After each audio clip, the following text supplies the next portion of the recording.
Great white. Great white.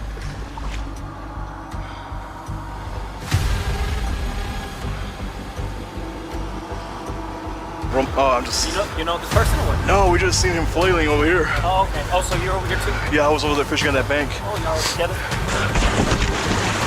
Yeah, I'm going to go to the DNR and I'm going to the sheriff. What are you doing? Go away! Fishing is peaceful until something drags you in. These 6 real fishing encounters, all caught on camera, reveal the dark side of a simple day on the water. Let's dive in.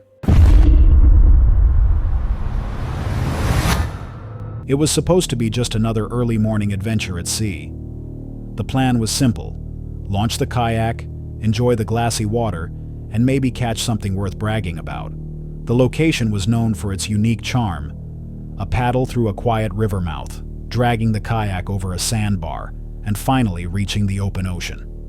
On this particular morning, the weather was unusually calm. No wind, barely a ripple. A rare moment of peace along that rugged coastline. Well, good morning. It is about 6:15 for me here, and I've just paddled the kayak out through the river mouth here, which is quite a nice little warm-up. It's a really cool thing about this spot. You get to paddle through a river, then wheel your kayak over the sandbar and out to the sea. But we have glamour conditions out there today. Almost no wind and almost no swell, which is not a common occurrence at this spot. So I'm very, very stoked to get out there. By 6 a.m., he had paddled out, fully immersed in the peaceful rhythm of the sea. Everything felt normal, until it didn't. Yep, here we go. Just tossed the lure up while I was moving to the other ledge. Good kahawai for a live bait. After landing a decent live bait fish, he began to sense something strange. The fish, moments ago thrashing with energy, seemed almost paralyzed. Then, without warning, a dark shape cut through the water. A great white shark. Massive. Little rascal. Stay out of the reef. What the Great white! Great white! Silent. It passed the kayak with unnerving grace. At first, he kept paddling, hoping it would leave. But the shark had other plans. Oh, mate, get out of the rudder! Holy shit! Fuck me, there's a huge great white behind me.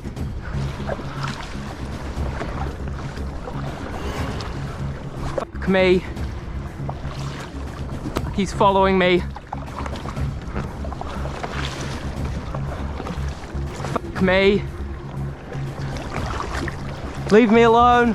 If I throw a water bottle in the water, it might grab his attention and he might go and eat it. Oh, he's coming closer. He's right on my tail. All right, we'll throw this water bottle. He's turned on the water bottle. It began tailing him, drawing closer, shadowing every stroke. In a desperate attempt to distract it, he tossed a water bottle into the ocean. It didn't work. The shark was locked on. For a moment, it disappeared from view. A moment that only increased the fear. Where was it? Was it directly underneath? Oh yeah, he's still back there. He's about 20 meters behind me now. Fuck, he's coming closer. I'm sorry for all the swearing, but I'm shitting bricks right now.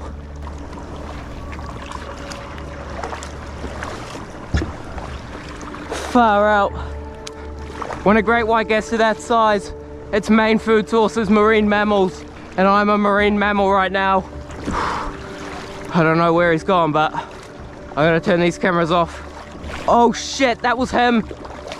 Shit, that huge swirl behind me. I hope that front camera picked it up. Oh, fuck me. He's still following me. He's got a distance, but he could swim up on me at any moment. Time stretched. His heart pounded. The predator was still there, maintaining distance, but never truly leaving. At any point, it could close the gap. He didn't stop paddling. He couldn't. Eventually, after an exhausting sprint toward safety, he reached the shore, shaken, alive, and very aware of how narrowly he had escaped. Many viewers have debated the shark's behavior. Was it simply curious or testing its prey? At that size, great whites primarily hunt marine mammals. In the water, a person paddling on a kayak can easily resemble a seal from below. Did the shark ever intend to strike, or was it just warning him off? Either way, it leaves one chilling thought. How many times have we come closer to danger than we'll ever know? Hold on a sec. If you're enjoying this so far, make sure to hit that subscribe button. Let's continue.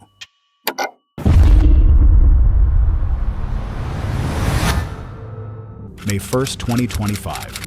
In the cold waters off Russia's far eastern primary Krai, a diver set out to record what he thought would be a relaxing underwater excursion. The footage was later uploaded to the personal YouTube channel of Edwin Sanchez de Jesus, a small but eclectic corner of the platform known for humorous memes, short comedic skits, and the occasional glimpse of nature's raw beauty. But this particular video stood out. It wasn't a joke, and it wasn't staged. It was something else entirely.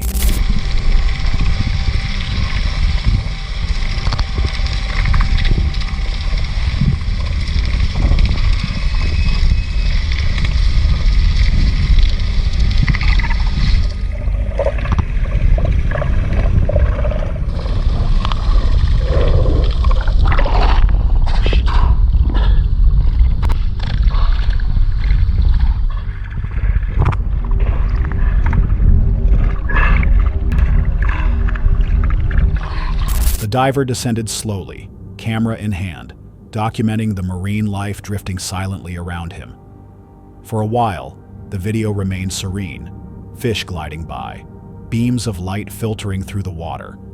But just as he drifted near a rock formation, a sudden jolt in the footage shattered the calm. Tentacles surged into frame.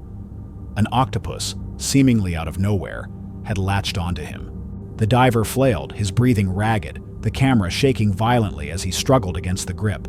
Then, just as suddenly, it let go. The footage steadied, and the diver backed away, clearly shaken, but alive. It's rare for octopuses to attack humans unprovoked. Was this an unusually territorial creature, or had the diver unknowingly triggered a defense response? Some commenters pointed out the species might have mistaken the camera's movements for prey. Others believe it was just a freak encounter. But even a brief moment like this is enough to remind us. Nature never plays by our rules. The diver was lucky. He walked, or rather, swam, away. But what if he hadn't? What if the octopus hadn't let go? Out in the depths, even a few seconds of struggle can make all the difference. And as this video shows, sometimes danger hides in silence until it grabs hold.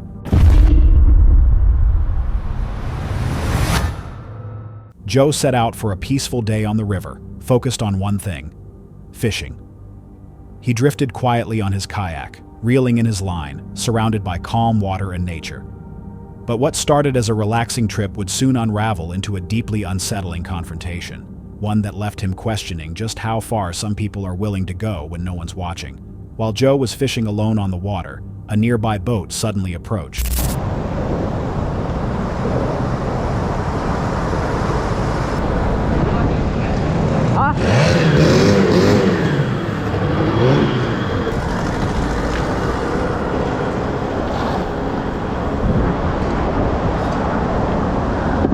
Without warning, the people on board doused him and his gear by making a sharp, deliberate turn near his kayak. Before he could even react, they circled back and repeated the act.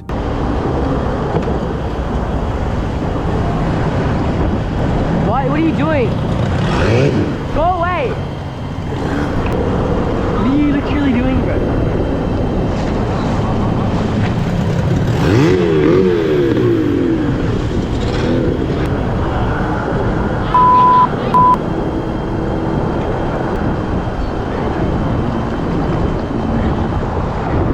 A man on the shore tried to intervene, shouting at them, but the group sped off. Trying to shake off the encounter, Joe continued fishing, but other people along the river warned him. This wasn't the first time that group had caused problems. He waited for them to disappear before moving on, but the threat wasn't over. Alright, we just got attacked, well not attacked, but yeah, kind of attacked by those bin chickens.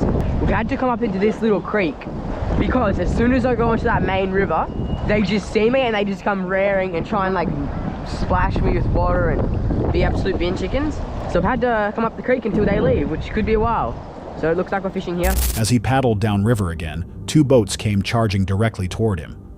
Alarmed, Joe veered into a small creek, hoping to avoid a direct encounter.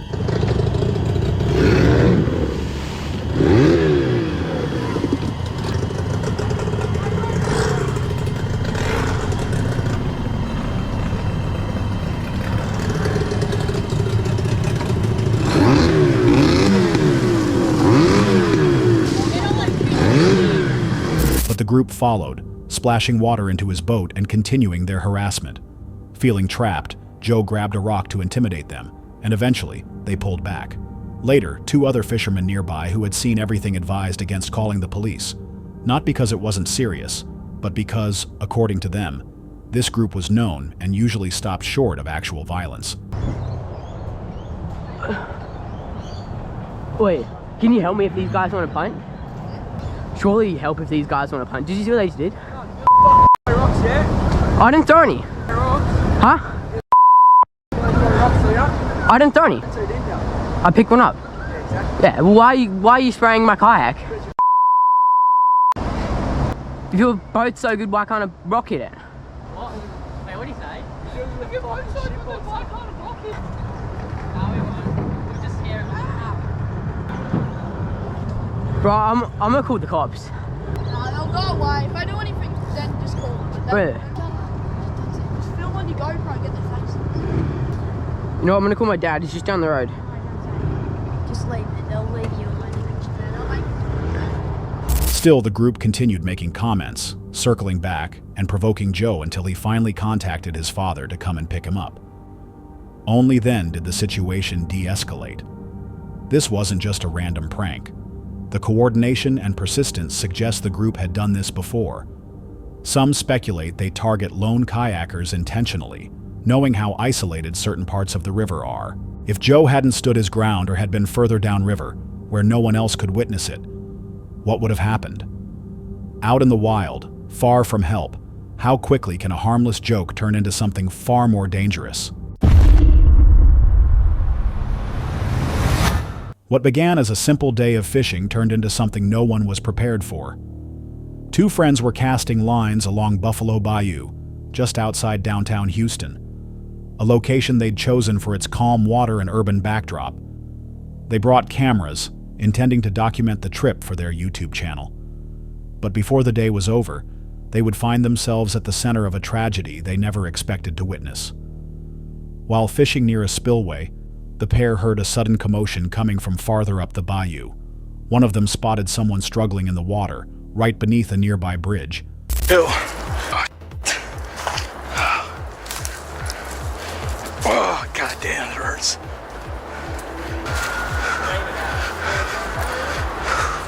What's going on, man? What's up, man? Oh, I'm just... You know this person or what? No, we just seen him flailing over here. Oh, okay. Oh, so you're over here too? Yeah, I was over there fishing on that bank. Oh, y'all were together? Yeah. Him and, yeah. Oh, okay, okay. Yeah, it's crazy, man. It's sad, dude. I guess he just started swimming, just got tired and got in the middle and just started panicking. That's what he was panicking. You can see him flailing. He was under that bridge right there, right in the middle right there. So was he on this side or that side? In the middle. No, which way was he going? Was he coming Oh, he from was, him? I didn't see it. He was in the middle when we seen him. ¿Con ropa?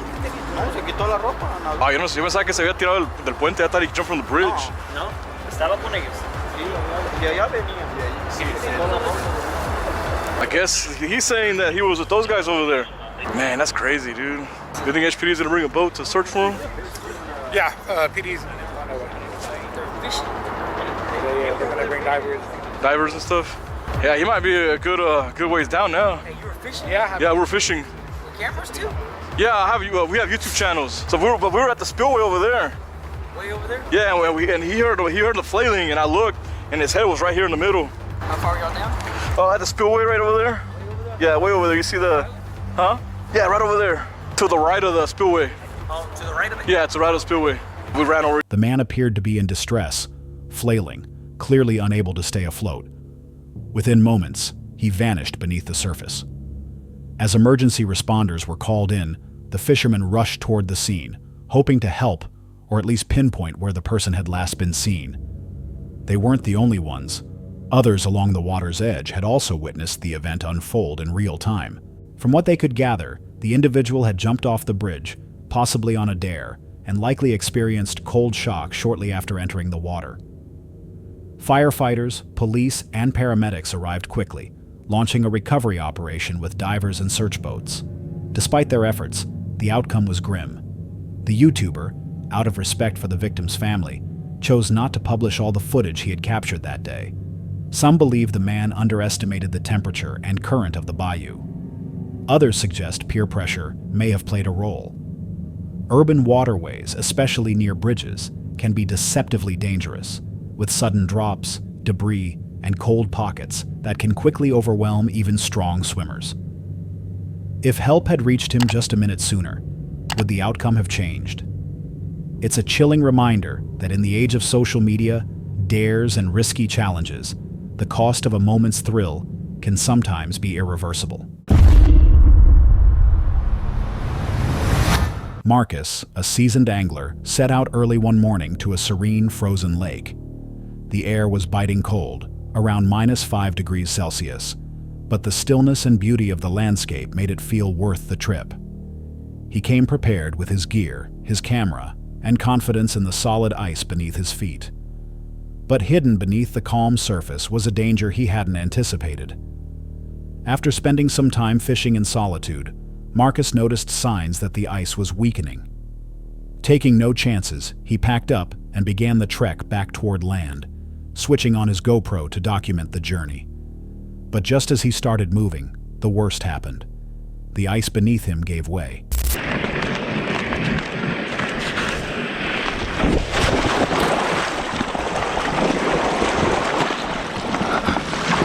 Without warning, Marcus plunged into the freezing water. He latched onto the surface, struggling to haul himself out. Using ice picks, he fought to gain traction.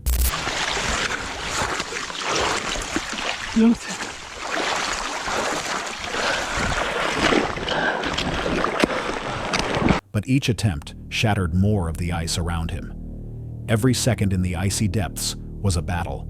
His muscles stiffened, his coordination faltered, and the cold bit deeper with each passing moment.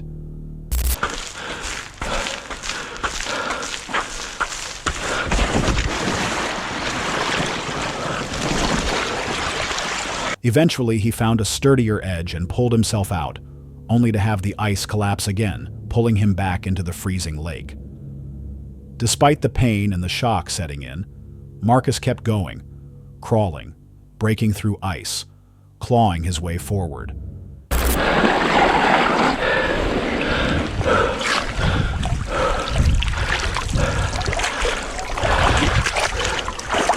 After what felt like an eternity, he reached a shallow stretch where he could finally stand. Soaked, trembling, and barely able to move, he stumbled ashore and collapsed, alive, but completely spent. Survival experts often say the first minute in freezing water is the most dangerous. Cold shock alone can cause a person to inhale water or lose control of their limbs. What saved Marcus may have been his gear, his experience, and sheer willpower. The presence of ice picks was crucial, allowing him to grip the surface when his hands couldn't. How many solo fishermen venture onto thin ice each winter, unaware of how fast conditions can change? Marcus survived this time, but would he take the same risk again? Bill and his friend John were deep into a fishing tournament, enjoying the steady rhythm of casting lines and reeling in fish. Right in the net.